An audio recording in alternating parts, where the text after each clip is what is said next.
Eu adoro filosofia, sou da área de filosofia, além do rádio. Tinha raiva de Maquiavel, queria ver meio distante, que eu venho lá da Idade Média, eu venho do platonismo, da escolástica, da patrística. Aí chega Maquiavel com outro tipo de moral, aliás, deixando a moral de lado, os valores morais de lado, assim como Nietzsche mais adiante, vai esquecer a moral. Aí vem o professor Zé Nivaldo Júnior e diz, rapaz, não é bem assim não, esse cara não é tão bandido assim não, ou talvez nem seja bandido. Aí aliviou um pouquinho, moderou um pouquinho. Como é que o senhor explica isso? Esse cara que de repente pode ser muito odiado por uns, tem umas frases que eu acho fantásticas suas, que é aquela que devia e deve ser o livro de cabeceira de 9 entre 10 políticos. É sua? Não. Ou de alguém que está no seu livro, mas é alguém que está lá. Né? Eu vi isso aí. É uma citação, eu não estou lembrado agora quem é. Mas tem essa citação, né? Citação. Quem é esse Maquiavel? Esse Maquiavel? Olha, Marcelo, é uma figura muito complexa. É um homem do Renascimento, uma das grandes figuras do Renascimento. Um homem de uma cultura extraordinária e uma inteligência privilegiada. Para você ter uma ideia, e os ouvintes, Maquiavel ele é autor da mais importante obra de ciência política do Renascimento, que não é O Príncipe, que é o discurso sobre a segunda década de Tito Livio. Ele é autor da mais importante peça de teatro do Renascimento italiano, a Mandrágora. Ele é autor de um livro de história que é referência secular, história florentina, história de Florença. Ele escreveu a história de Florença. E é autor desse livro que é menor na obra dele, que é O Príncipe. Apesar de ser menor, é o mais conhecido, mais lido, mais divulgado. É menor em termos de proposta. No mundo todo ou só aqui no Brasil? Não, ele é o mais lido? no mundo todo. No mundo todo. É o que sobressaiu dele. É o que sobressaiu. O Príncipe. É o Príncipe. Quando fala em Maquiavel, é o Príncipe. Ninguém, praticamente, pouca gente conhece as outras obras. O Príncipe é o seguinte: Maquiavel escreveu para agradar os donos do poder. Ele estava banido, ele foi banido, preso, torturado e ficou no exílio quase como se fosse uma prisão domiciliar, num sítio dele, morando fora de Florença e tal. Para voltar às boas graças dos Médicis, que eram príncipes de Florença, ele escreveu um livro para Lorenzo de Médicis, dando conselhos de como governar. Então, o que é que Maquiavel faz? Maquiavel não inventa a maldade. Maquiavel não inventa as artimanhas. Ele apenas as revela. Eu tenho uma frase no livro que diz: Maquiavel levanta o véu da política e mostra a verdadeira face da arte de governar. A política como ela é. A política era e é maquiavélica. Maquiavel não inventou o maquiavelismo. Ele apenas deu forma. Me dê aspas agora. Essa frase, quando a gente diz assim, esse termo, quando a gente diz fulano é maquiavélico, a gente está sendo injusto com Maquiavel ou não? Olha, essa é uma pergunta muito difícil, Marcelo. Por quê? Olha, Maquiavel, ele era maquiavélico. No fim, eu concluo. Ele realmente era maquiavélico também. Mas não foi ele que inventou isso. Ele apenas disse como as coisas funcionavam. Porque na Idade Média, você falou da Idade Média, as pessoas... Na Idade Média, o poder era exercido em nome da igreja, a escolástica, o poder é a prática do bem, né? O governante pratica o bem. Essa era a imagem. Essa era a imagem. Aí Maquiavel disse, não é nada disso. Funciona assim, assim, assim, assim, assim, assim, assim. Eu percebi, eu dava aula de História das Ideias Políticas na Universidade Federal de Pernambuco, e percebi que os alunos tinham muita dificuldade de entender o Príncipe. Aí eu fui pesquisar um pouquinho. Por que a dificuldade? Eram os exemplos. O Príncipe é um livro que é fácil e ao mesmo tempo difícil de ler. Muita gente diz que entende sem ter entendido. É um pouco aquela história do rei Tanu. Fala o Príncipe, o Príncipe, é claro, é um livro muito bom, mas o cara não entendeu. Leu sem entender. Por que não entende? porque é difícil entender, quer dizer, não é, se você para entender precisa se dedicar. Por quê? Porque os exemplos que ele dá já não são mais conhecidos hoje em dia. Então é o contexto da época dele. O contexto da época. Ele escreveu para o seu tempo. Ele está na época dos Borges, é isso? Também dos Borges, mas os Médicis é que dominavam Florença. Os Borges era outra cidade, que agora me escapa, acho que Milão. Porque, veja, o príncipe, vou começar uma curiosidade. A dificuldade de entender o príncipe começa pelo título. Porque hoje em dia, quando você diz o príncipe, você pensa logo em quê? O filho do rei. O príncipe, para Maquiavel, não tem essa conotação, não. O príncipe é o principal, princeps. O principal, ou seja, era o líder.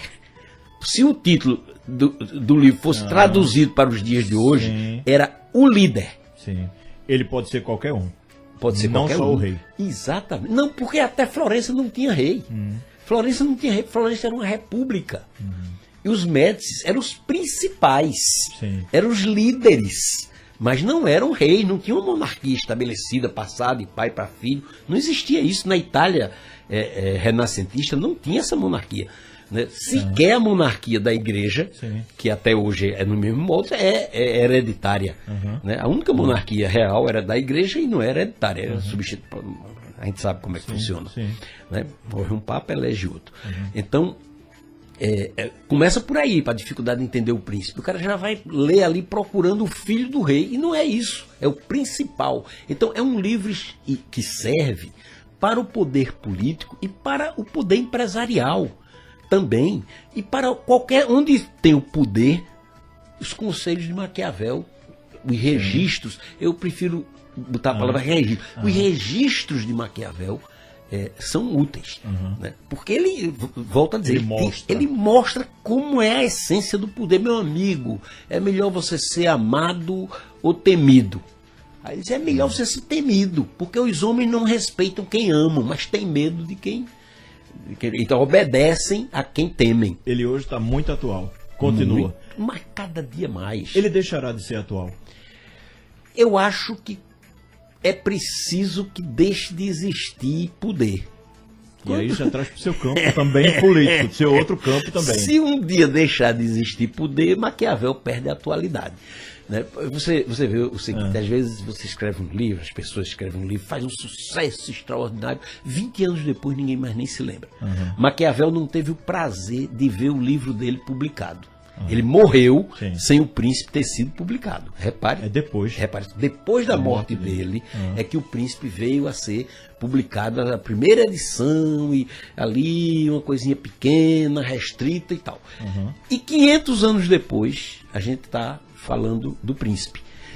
É um livro que rompe a barreira do tempo. Esses livros que rompem a barreira do tempo é porque eles expressam sentimentos que estão para além de sua época. Questões que estão para além daquelas circunstâncias do tempo. Então eu tenho uma das maiores vaidades da minha vida. A gente pode dizer que é um livro atemporal. Atemporal, exatamente. Vence a barreira do tempo. A maior orgulho que eu tenho na minha vida literária é fazer parte dessa coleção, a obra-prima de cada autor. Eu sou o único autor vivo que faz parte dessa coleção. Tem uma chamadinha aqui da Rádio Jornal, acho que você já ouviu, que diz assim, acho que é num programa da madrugada, Rufino, que diz assim, aqui não canta qualquer um. Pronto, essa aí não escreve qualquer um, não entra qualquer um não. Então, veja, eu sou o 202 da coleção, né, o número 202 aqui, onde é que está? 202, repare os meus vizinhos. Repare os meus vizinhos aqui na coleção. Se procura, eu posso citar. Voltaire, tá lá. Platão, tá lá. Platão, Aristóteles, os brasileiros, essa de Queiroz, Machado de Assis, o próprio Maquiavel, Fernando Pessoa, Almeida Garré, os meus vizinhos 202, eu sou vizinho. 203, 204. Deixa eu localizar aqui, só por curiosidade. Né? 200 é Fábulas de La Fontaine, 201 é Sonho de uma Noite de Verão de Shakespeare. Pronto, aqui, ó. Pronto. Nietzsche, mesma coleção. Isso. Para além do bem e do mal. Aí 202 é Maquiavel, Poder, e 203 é Ressurreição de Machado de Assis. né? Então, são meus vizinhos na coleção. E de Pernambuco, só tem Zé Nivaldo e Joaquim Nabuco. Nessa coleção. Puxa vida. E vivo, só eu. O único autor vivo que faz parte dessa coleção. Então a gente diz o seguinte: o cara diz, rapaz, deixa de ser pedante, tá querendo? Não, não sou pedante, não. Como diz Marcelo Mário Melo, se a gente não falar das coisas da gente, quem vai falar? Pois é. Olha, e por falar nisso, a época do lançamento, aqui no Brasil, foi aqui em Recife? Porque a gente vai chegar em Frankfurt, né? Mas eu queria que você começasse por aqui. Foi o lançamento foi na Livro 7, então Livro 7, com grande apoio de Tarcísio. Foi 7 de setembro. Na 7 de setembro. Foi um evento sensacional, espetacular. Aí depois teve lançamento nas feiras do livro, em São Paulo, no Rio. E aí Tarcísio Pereira, graças a Tarcísio Pereira, nós fomos para Frankfurt. E fizemos o lançamento da Feira Internacional do Livro de Frankfurt, que é o mais importante evento literário do mundo. Que ano é esse, professor? Isso foi lá por volta de 91, 92. 91. 91. E essa, a primeira editora foi a... A primeira editora não. A primeira editora foi eu mesmo que editei. A primeira, foi independente. Foi independente. Né? Aí, depois desse tempo todo, aí a Martim Claret abraçou o livro. Abraçou e divulgou, e aí estourou. Foi graças a Martim Claret, com a sua capacidade de distribuição, na época, top, do Oiapoque ao Chuí, era uma distribuição fantástica. Aí o livro estourou no Brasil todo. Observando minha fila aqui, isso foi 9 anos depois dele lançado. Isso, 9 anos. Esperou 9 anos. Olha, em 9... Vou te dizer uma coisa engraçada. Você vai ver como é a vida. Eu fiz exageradamente 3.500 livros. O Independente. Independente. A primeira edição, que é grande, era um livro comemorativo, bonito e tal. E a editora me deu mais 250 de cortesia. Então foram 3.750. Esses 250 eu fui dando de presente e tal, guardei e coloquei no mercado. Durante 9 anos, esses 3.000 livros, 3.500 livros foram rendendo. Quando a Martim Claret abraçou o livro e lançou, o lançamento foi em dezembro, em março o livro estourou, até maio já tinha vendido 20 mil livros. Puxa vida. Foi a segunda e a terceira edição saíram emendadas. Emendou. Né? E depois aí a editora disse: olha, nós não somos editora de best-seller, não temos capacidade de responder. O senhor fique tranquilo que o seu livro vai sair das listas, porque a gente não tem capacidade de atender a nossa programação. Agora pode ficar tranquilo que ele vai ficar na lista muito tempo no catálogo. O senhor continua escrevendo? Escreve artigos, tudo, né? Escrevo. Vai lançar livro ainda? Pretendo. Eu tenho... Aí é o seguinte, tem uma pressão... Poxa, isso aqui chegou a 20 mil do que eu tive informação. Não, já passou de 200 mil. 200 no mil Brasil. No Brasil. No exterior não tenho controle. No exterior não tem nenhum controle. E aí como é que fica a sua cabeça para o próximo? Ele tem que seguir esse sucesso? Aí, essa foi a pergunta, veja. Durante muito tempo as pessoas cobravam a continuação do Maquiavel. Rapaz, escreve outro, rapaz, não sei o quê. Eu dizia, rapaz, eu não vou competir comigo mesmo. Eu escrevi 01 livro e consegui uma coisa que pouca gente consegue, que é sucesso com um livro. Aí, Pedro Américo, poeta, me citou uma coisa, disse: Zé Nivaldo, você está em boa companhia. Aí saiu citando Juan Rulfo, não sei o que, só tem um livro publicado rapaz, aí eu virei autor de um livro só, né? Maquiavel. Aí o pessoal dizia: rapaz, tu não vai escrever outro? Eu sou autor de um livro só. Então não tem essa pressão de sua parte, não. Aí eu resolvi passar para a ficção. Sim. Abracei o romance. Né? Um pouco para não ficar competindo comigo mesmo, né? Como eu disse, quer dizer, esse livro é o bastante. Eu não vou escrever outro livro de não ficção para superar isso. Não vou, simplesmente não vou. Né? E aí resolvi prestar uma homenagem ao meu pai. Meu pai é um escritor da Academia Pernambucana de Letras, de outras academias em Portugal, Academia de Escritores Médicos, escritor de Lusófona, ele fazia parte de várias academias, inclusive internacionais, e eu resolvi prestar uma homenagem a ele. Fazer a continuação do primeiro livro dele. Tive essa ideia. O primeiro livro dele é o Atestado da Donzela. Sim. Né? Aí eu escrevi o Atestado da Donzela 2. Então o meu primeiro romance começa com 2. Mas rapaz, o primeiro romance é 2. O senhor já evita uma pergunta minha. É porque o primeiro é do pai. Em nome do pai, né? Aí eu imaginei, rapaz, o seguinte, 10 anos depois de encerrar o 1, como é que estariam aqueles personagens? O que é que teria acontecido? E aí, foi uma viagem. O senhor mexe com as cabeças, viu, senhor? Foi uma viagem. É claro que eu tive que ajustar alguns personagens. Por exemplo, a donzela, eu dei uma remoçada na donzela. Eu roubei uns aninhos da donzela, entendeu? Fiz umas lipoaspirações, não sei o quê. Porque a donzela já era no livro, no livro Papai, meio balzaquiana, né?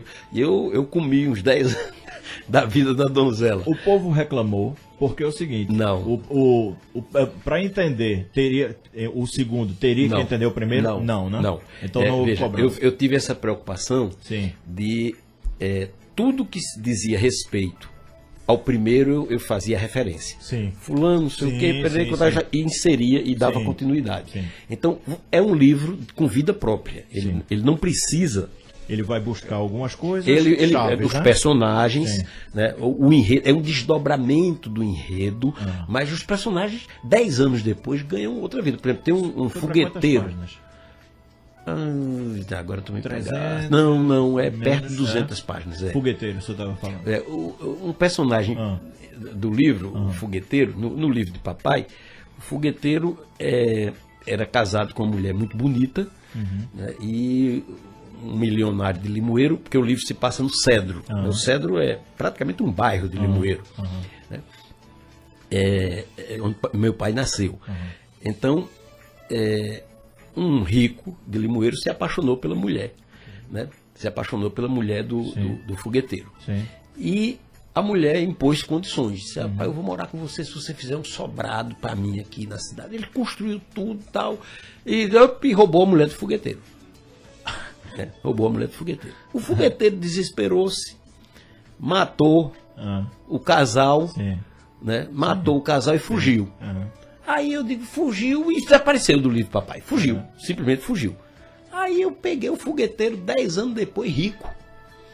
Foi pro Rio de Janeiro, chegou lá, se entrosou com o pessoal ligado a Getúlio, não sei o que, ali no Baixo Meretrício, não sei o que, fazia fogos, começou a fazer, o pessoal gostava dos fogos dele, acabou fazendo uma fábrica de fogos em sociedade com o guarda-costas de Getúlio, né? E aí a fábrica de fogos, aí é um trocadilho de mau gosto, explodiu, né?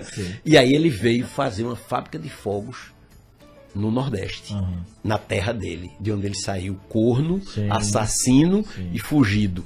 Né? Aí ele voltou rico, triunfante, amigo dos donos do poder, para montar uma fábrica de fogos. E ele tinha um esquema, né, de corrupção, porque aí o livro diz fogos é a coisa mais fácil, porque depois de estourar não há mais no mundo quem saiba quantas toneladas teve ali, né? Então ele enfim, que maravilha. Esse personagem ainda encontra por aí o Atestado da Donzela 2. Olha, é muito difícil. Nos sebos, nos sebos encontra. Hoje com a internet tem muita coisa. Não sei se o amigo acessa o estante virtual, sim. Portal dos Livreiros, sim. Tem encontra. O Julgamento de Deus também encontra. No sebo. Aí tem uma coisa, o Julgamento de Deus, porque eu quero aprofundar essa conversa. Eu sei que é um romance, né? Mas a gente chega lá. Pronto. Vamos a um breve intervalo. O professor Zé Nivaldo Júnior vai tomar uma aguinha. Eu também, deixa eu abraçar aqui o Fernando Coze em Natal. Ele diz o seguinte: aula renascentista. O livro O Príncipe conta toda a história de Nicolau Maquiavel. Recomendo a todos que gostam de política contemporânea também. O Wenderson, em Londres, estou adorando a aula com o professor. O Diógenes, em Camaragibe. Olha o velho Gui. Olha, esse grande cidadão. Compadre. Ele diz: esse grande cidadão me fez uma presepada, deu-me de presente o Maquiavel, o poder, em romeno. Já comecei a traduzir, não passei da imagem da capa ainda. Um abraço, professor Diógenes. Gente boa. Breve intervalo, 8h07 agora.